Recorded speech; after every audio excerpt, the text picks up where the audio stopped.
So, Susan, so nice to see you here. I will introduce you and then just give you the floor, of course, for your presentation. Susan is Associate Professor of French Cultural Studies and Medical and Health Humanities at the University of Texas, Rio Grande Valley. Her work brings together literature, cultural history, trauma studies, and the healing arts, with a particular interest in how post-traumatic suffering and recovery are represented and understood across time and culture. She is the author of several important works on trauma, resilience, literature, and French intellectual history. Today, Susan will present Contagious Bodies from Jean-Martin Charcot's Hysteria to Social Media.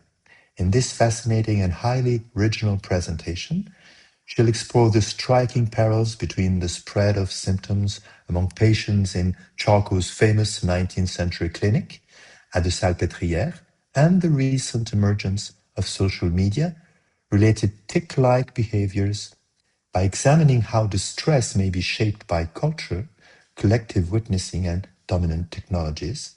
Susan invites us to think more deeply about the social dimensions of suffering and healing. So please join me in warmly welcoming Dr. Suzanne LaLonde. Thank you, Marc-André. And I'd like to thank you all for attending my talk today. And I actually have changed the title to reflect a little bit more of my research, my more recent research, and it's Mass Sociogenic Illnesses, Functional Movement Disorders from Traumatic Hysteria in Charcot's Clinic to Functional Tic Disorders Spread on Social Media.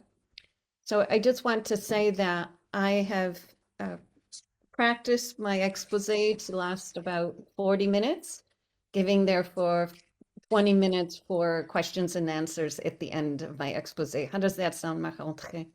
Good. And I maybe if it goes too long, I will just make a sign. Okay. All right. Okay. Very good. Hmm. So let me start out with some definitions and clarifications.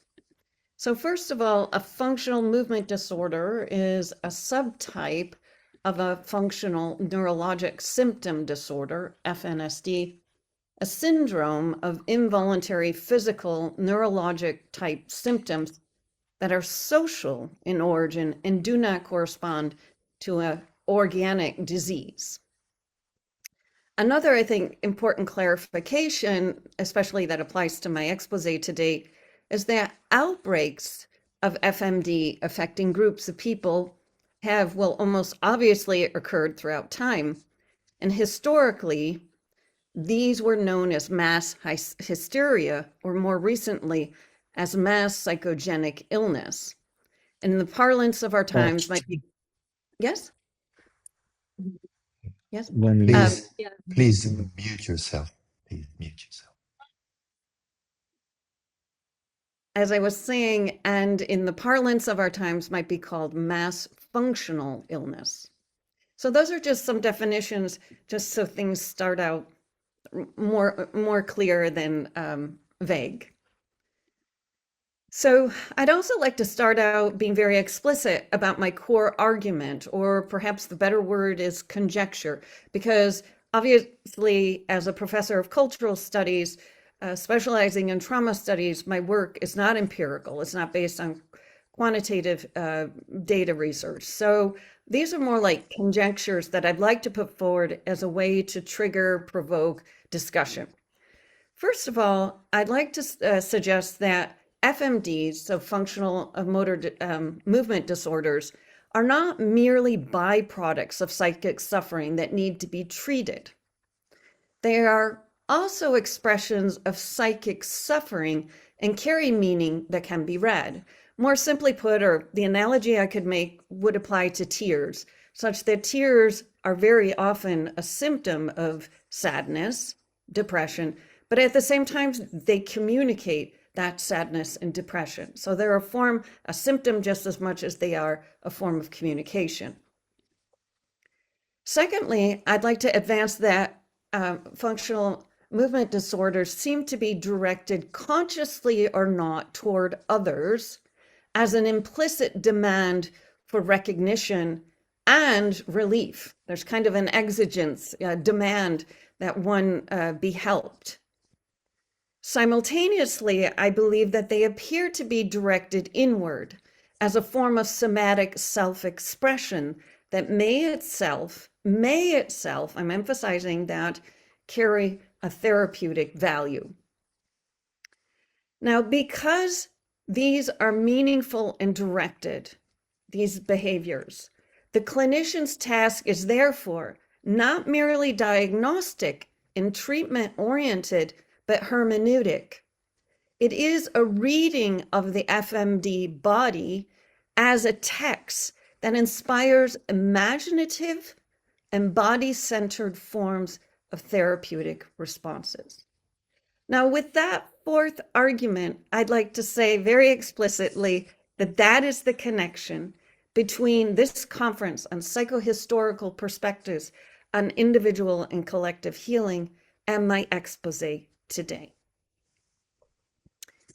So I'd like to start out traveling back in time to the 19th century, at the end of the 19th century, and visit the Salpêtrière Hospital, where Jean-Martin Charcot, probably the most famous neurologist of the 19th century, began to treat patients suffering from movement disorders. Now, I've already stated that Charcot was a neurologist, so he was very interested in studying individuals with Parkinson's disease, Parkinsonisms, such as supranuclear palsy and ALS. And in fact, ALS in France is called la maladie de Charcot, Charcot's disease, Charcot disease.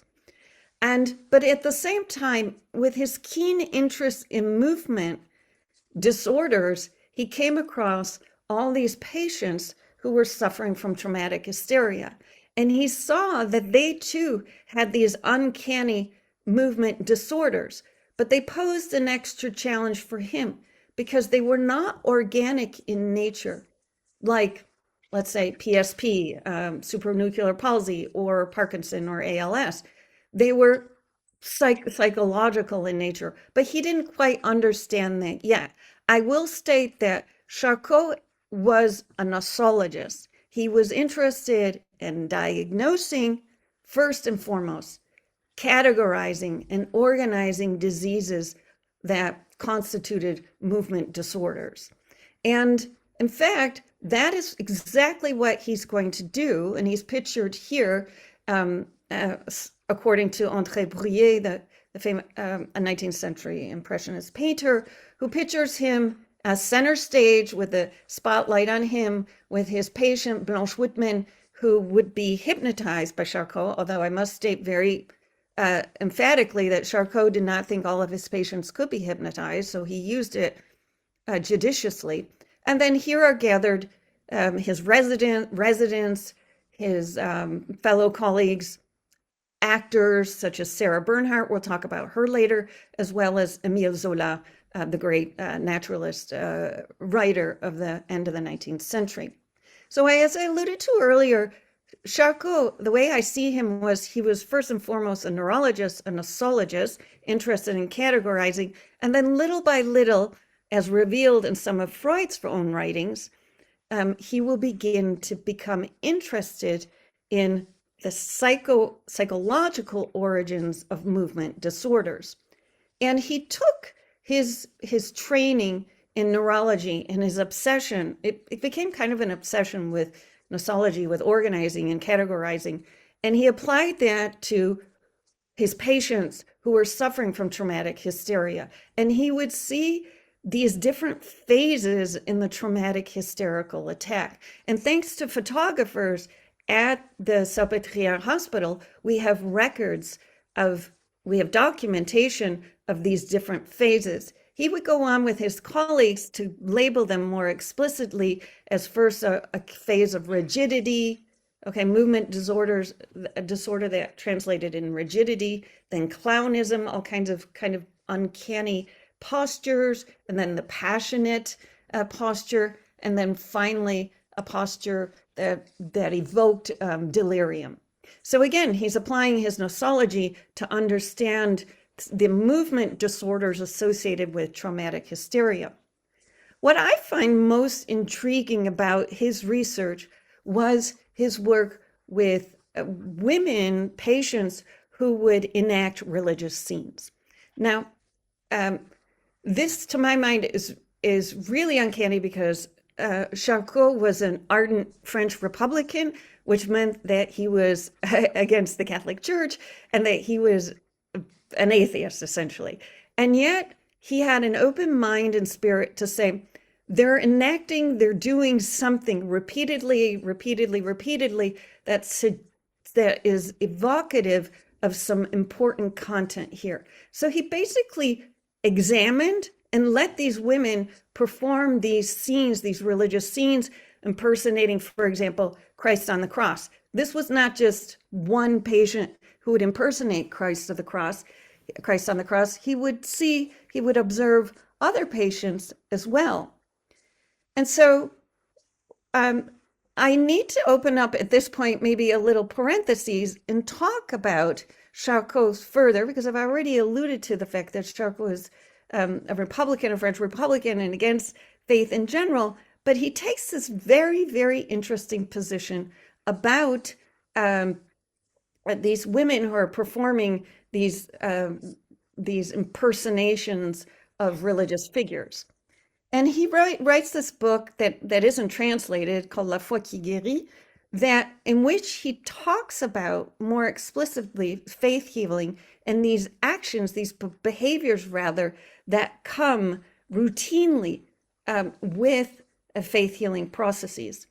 And what he says is this: hysterics exhibit a mental state that is eminently favorable to the development of faith healing, for they are highly suggestible, whether the suggestion comes from external influences or, more significantly, from the powerful elements of autosuggestion they find within themselves.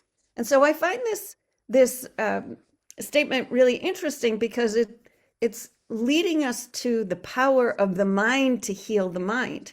So these individuals, these women who would enact Jesus on the cross, they're using their mind to heal the mind that is suffering from some kind of psychic disturbance. And Charcot will go on to make this staggering remark, kind of a conclusion, that faith healing appears to him to be an ideal to attain. It's an ideal to attain, since it often works when all other remedies have failed. But again, he's suggesting that this seems to work not because he's religious and he believes in praying to the Blessed Mother Mary Virgin in Lourdes in France, but because he understands the power of the mind to heal the mind. It has a type of a placebo effect. So I'll close that parentheses in saying that Charcot begins to lay the groundwork for psychoanalysis. That is, minds that will help to heal minds, individual minds that will help to heal individual minds. So that brings me to a discussion on how do we make sense of these manifestations of symptoms of traumatic hysteria. And I'll sum it up by saying, rather than view these cases of traumatic hysteria as exclusively representatives of symptoms of psychic suffering, I interpret them as expressions of the mind that, furthermore, their behavior translates into a possible source of solace for patients and especially for a group such as this gathered today of psychoanalysts and clinicians, a creative inspiration for clinicians. It's a creative inspiration for clinicians. Now, how do I come to that conclusion, that sweeping statement? I think about embodied metaphors, and I'll explain this shortly, acting out and delusional behaviors, concepts from Freud, and then catharsis and emotional discharge emotional discharge from Rieux and Freud. So I'm going to be relying on several sources to make sense of how to interpret what's going on in that sweeping statement I just made above. So what do I mean by embodied metaphors? Well, I think just as language generates more explicit meaning through metaphor, right? We tend to use metaphor very often to make our point more explicit. You have to work at it, but it becomes subsequently more explicit. The body generates meaning through explicit symptoms. So to my mind, there's something kindred going on between metaphors and the body and the way that the body communicates various symptoms. Now, if we turn to linguistics, Leckhoff and Johnson write that metaphor is the fundamental structure of human thought, while all abstract thought is grounded in bodily experiences. Again, this emphasizes the importance of the body as generating meaning.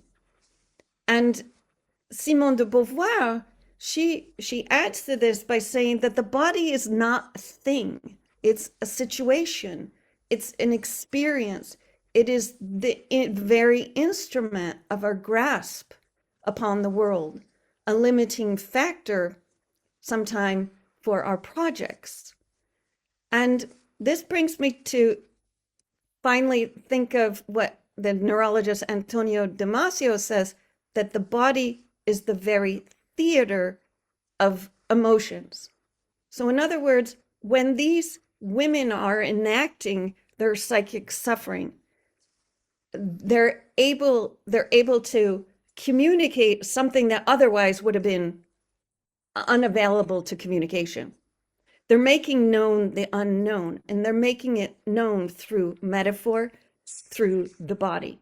So it seems to be less daunting. It seems to be a first line of attack, these embodied metaphors to express that which otherwise may very well be too difficult to express. Now, I think Freud's theories on acting out and delusional behaviors are very, let's say, applicable, very insightful for when we think about the functional movement disorders that we witness at the Salpêtrière Hospital. So he writes, the patient does not remember anything of what he has forgotten and repressed, but acts it out. So before he can work through it, right? Before he can articulate, before he can share, before he can engage in talk therapy, the patient needs to act it out and act it out through the body. Now, this we saw, in fact, in the, let's say, patients who truly thought, according to Pierre Janet, who I should say parenthetically that Pierre Janet and Freud both interned with Charcot. Freud was there for just for 6 months in 1885 and 1886, where Janet had spent years working side by side with Charcot at the Salpêtrière. But what I was going to say is that the women who were impersonating, acting as if they were Christ on the cross, are engaging in a delusional type of behavior. Because, as I said, according to Janet, they actually believed that they were Christ on the cross. And this delusional type of behavior, however, according to Freud, contains forgotten truths. And he elaborates on this, I think, in this really, really enlightening way. He says, unlike dreams, which are easily forgotten or resist interpretation, delusions tend to involve the body in compulsive repetition. And that's exactly what we saw in the women who were performing Christ on the cross. So they render that which seems to defy communication. They render those ideas, those emotions, more observable and durable. So that brings me then to the next way that we can read what was going on using a psychoanalytic lens as well as a literary theory lens. And I turn to Aristotle and his poetics, and namely Malcolm Heath, who is the translator of Aristotle's poetics.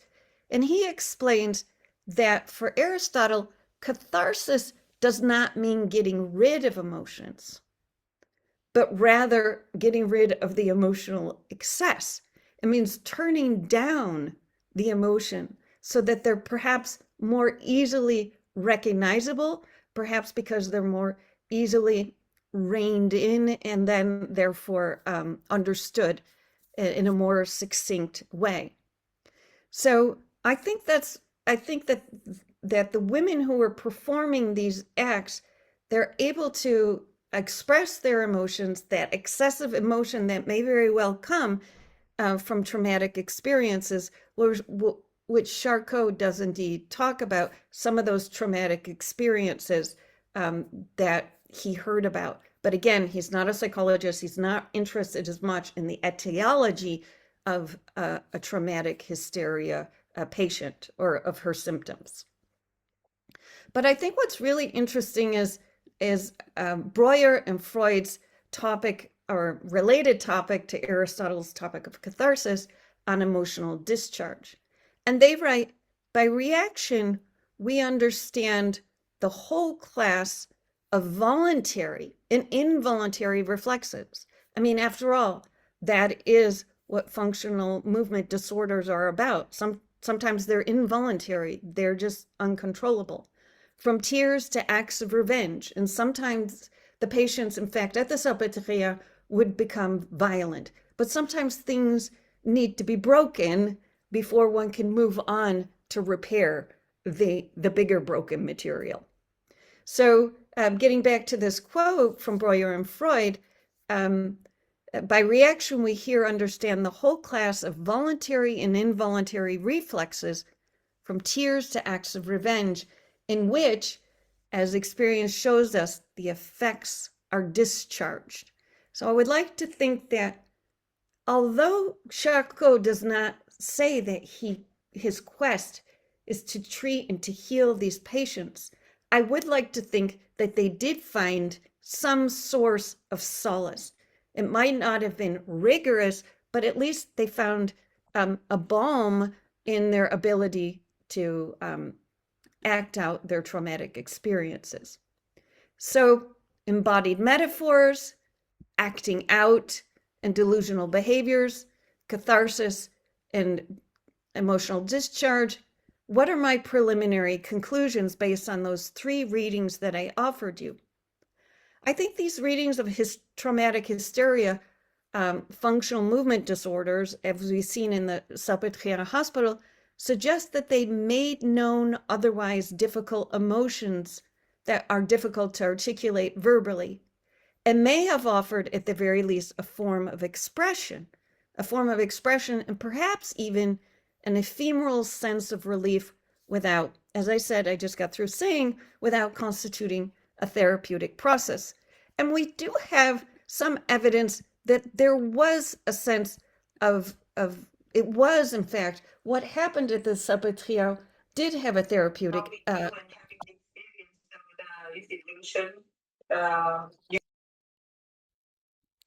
Thank you. If we turn to Jane Avril, the famous cabaret cancan performer, she actually suffered from traumatic hysteria, and she was interned. She was a patient at the Salpêtrière for 2 years, and she says in her memoirs that she was healed. She does use the word guéri, to be healed, at the Salpêtrière Hospital.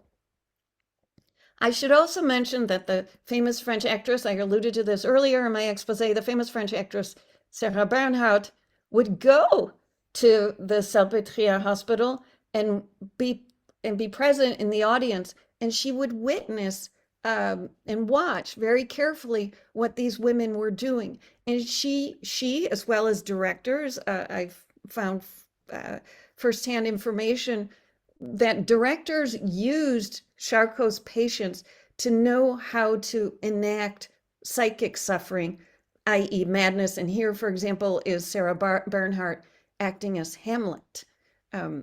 in Paris at one of the theaters. And so I think the conclusion that one can draw is that between Jane Avril and Sarah Bernhauer and the directors who learned from Charcot's patients, there was a fascination with hysteria and its gestures in popular spectacle in the late 19th and 20th centuries. So it wasn't just this phenomenon of functional movement disorders was not just limited to what within the confines of the Salpêtrière Hospital. It bled out into the rest of Paris, and we see it, for example, on stage. And this is, I think, brings me to, this is like a segue, I would say, to the next part of my expose. And I'd like to talk about an increase today in functional tic-like behaviors. Okay, in other words, functional movement disorders. But now we're getting into functional tic-like behaviors specifically. And what's happening is the following. Let me go back here. So in 2019, there was a young German man named Hans Zimmermann who had a slight case of Tourette's syndrome, who created a YouTube channel called Gewitter im Kopf, Thunder in the Head. And he began to propagate this idea that that Tourette's syndrome was not only characterized by tics, but also by profuse swearing, by making injurious remarks. So he would swear on his YouTube channel. He would make these egregious or offensive remarks about Hitler. He would break things. And he became the second most watched YouTube channel in Germany by 2020. Now, again, he had a slight case of Tourette's syndrome, but I've done some research, and other neurologists, specialists in Tourette's syndrome, say that he also had some extra symptoms that weren't necessarily corresponding, like this profuse swearing, that weren't really corresponding with typical Tourette's syndrome. Then what happens is there's almost like a pandemic on the internet and for example, in Instagram and TikTok and Facebook, of youngsters following Jan Zimmermann's suit. And for example, this Evie Meg, who a British young lady, starts her TikTok channel called This Trippy Hippie, and she begins to enact uncanny tic-like syndromes, but she does not have Tourette syndrome. And what happens is, like I said, more and more youngsters were following suit. They too were impersonating somebody with tic-like symptoms or somebody with Tourette syndrome. Now, especially during the pandemic, there was an increase in functional tic-like movements, and this has been attested by neurologists who study Tourette syndrome, where more and more youngsters were coming in to the clinic.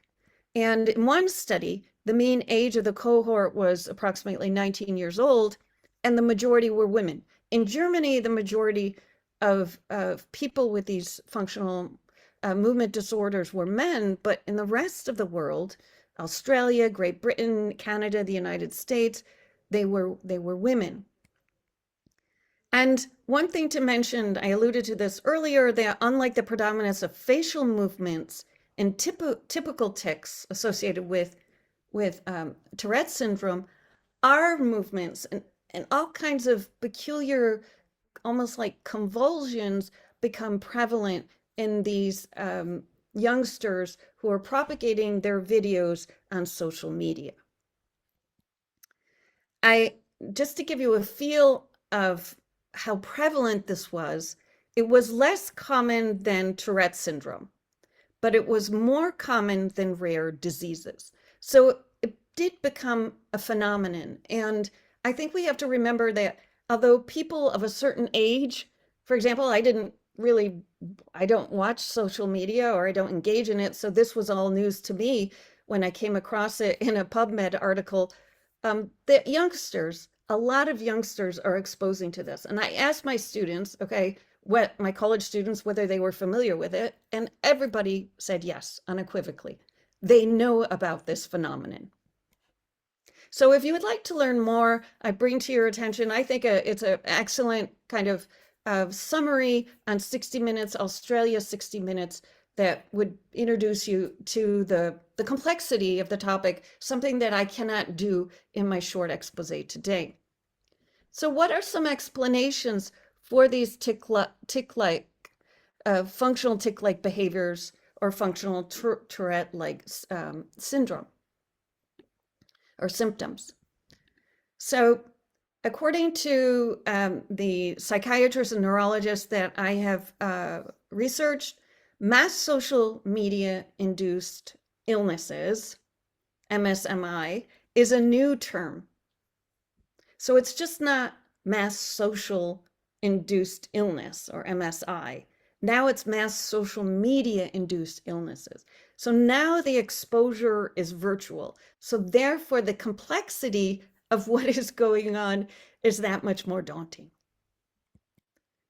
COVID and isolation were definitely perturbed, provoked this outbreak of Tourette-like syndrome, functional Tourette-like syndrome. Mueller-Wahl and her colleagues suggest that anxieties and stress are behind this. And she points her finger directly at eco-anxiety.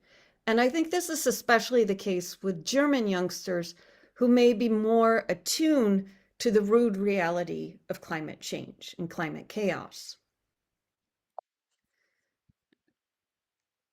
And then Mueller-Wahl also go on to almost wax lyrical in an existentialist way. And I'll read to you what they suggest. Talking about these functional tic-like behaviors, they say that they can be viewed as a 21st century expression of a culture-bound stress of reaction of our post-modern society, emphasizing the uniqueness of individuals and valuing their alleged exceptionality, thus promoting attention-seeking behaviors and aggravating the permanent identity crisis of modern man. So, I mean, this is Freudian to my mind, looking at the bigger picture, some of the existentialist reasons behind this mass functional tic-like behavior in youngsters, meaning their quest to be unique, their quest to distinguish themselves, right? Every youngster has, whether it is a TikTok channel or an Instagram channel, because today youngsters don't tend to use Facebook anymore, according to my students, and they need to draw attention to themselves. So by having these really peculiar, uncanny behaviors, physical behaviors, draws attention to themselves and suggesting their own, let's say, search for identity intrinsically has been perturbed.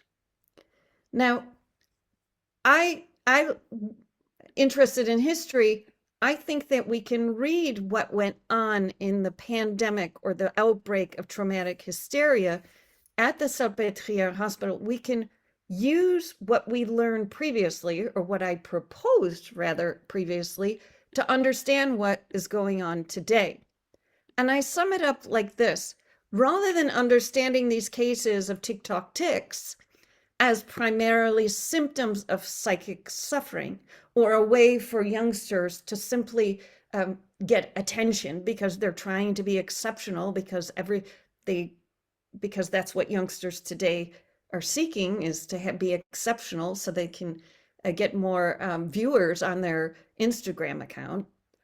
I interpret them as also expressions of the mind as they have appeared across social media and may serve as a possible source of solace. In other words, so be it. let them act that way. I know it may be trying. If you watch the 60-minute program, you really get a sense of how devastating this was for the parents of these children who were engaging in these uncanny behaviors. But I would like to think that these are a source of solace for the patients, and actually, most importantly, for this expose today and for our conference, it's a creative inspiration for clinicians. So I rely on what I learned from Charcot and his clinic and the 120 years that have gone by to understand a little bit better the things that unfolded at the Salpêtrière Hospital among the patients suffering from traumatic hysteria. And I try to explain it as embodied metaphors, acting out in delusional behaviors, and catharsis and emotional discharge. And to my mind, those are all really healthy. Those are forms of therapy that I think most clinicians would embrace. So instead of rejecting this and saying, or scratching one's head in bewilderment and just saying, oh, those youngsters are looking for attention, I'm trying to suggest that these are forms of therapy actually that not only may very well provide a balm for youngsters, but also may be a source of inspiration for clinicians. So I do have to point out, just in my final slides here, that TikTok tics are winding down. So they have become less prevalent than during the pandemic. So that's good news. And that made me think of what Karen Horney writes in her Inner Conflicts. She says, fortunately, analysis is not the only way to resolve inner conflicts. Life itself still remains a very effective therapist.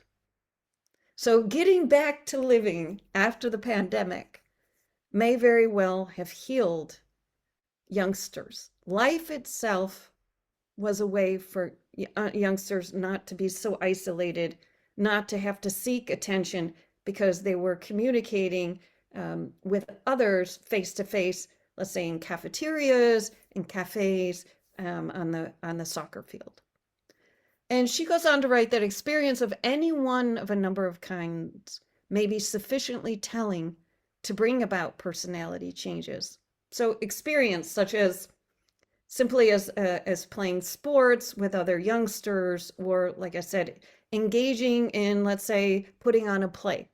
That could be just as therapeutic, a way to resolve inner conflicts, psychic suffering, as what those youngsters did, which is a more maladaptive strategy. But still, I don't want to dismiss it categorically.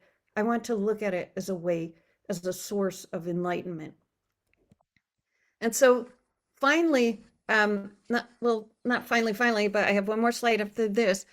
However, I think we need to be a little bit cautious when we say that TikTok tics are winding down, because the social and psychological fallout of AI relationships and AI dating. Now, I'm just wondering, will they trigger the next pandemic of mass sociogenic illnesses, such as FMDs, especially because, as Patricia Marks writes in the New Yorker in the fall, an excellent article on her experiences with her AI chatbot. She had 5 AI chatbot boyfriends.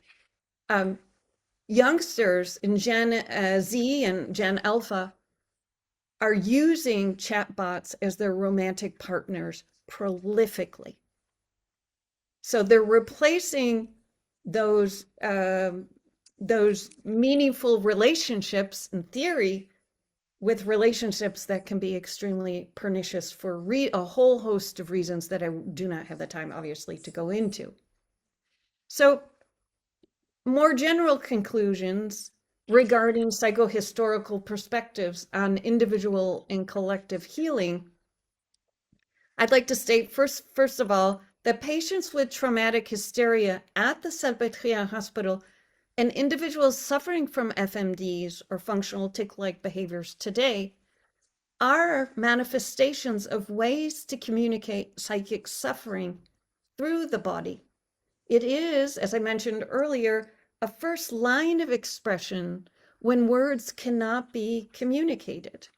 So it's a maladaptive, it may be a maladaptive strategy, but it is all the same. It may be a strategy that begins to break the ice, as it were.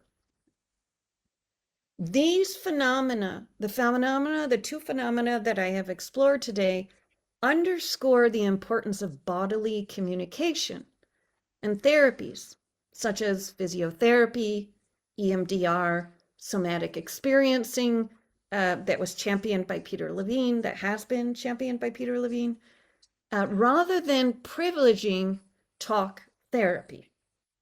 And this leads me to my final conclusion, where I wanted to go with this expose, is that returning to Damasio's conviction that the body is the very theater of the mind, I wish to stress the importance of drama therapy to promote individual and collective healing. Thank you.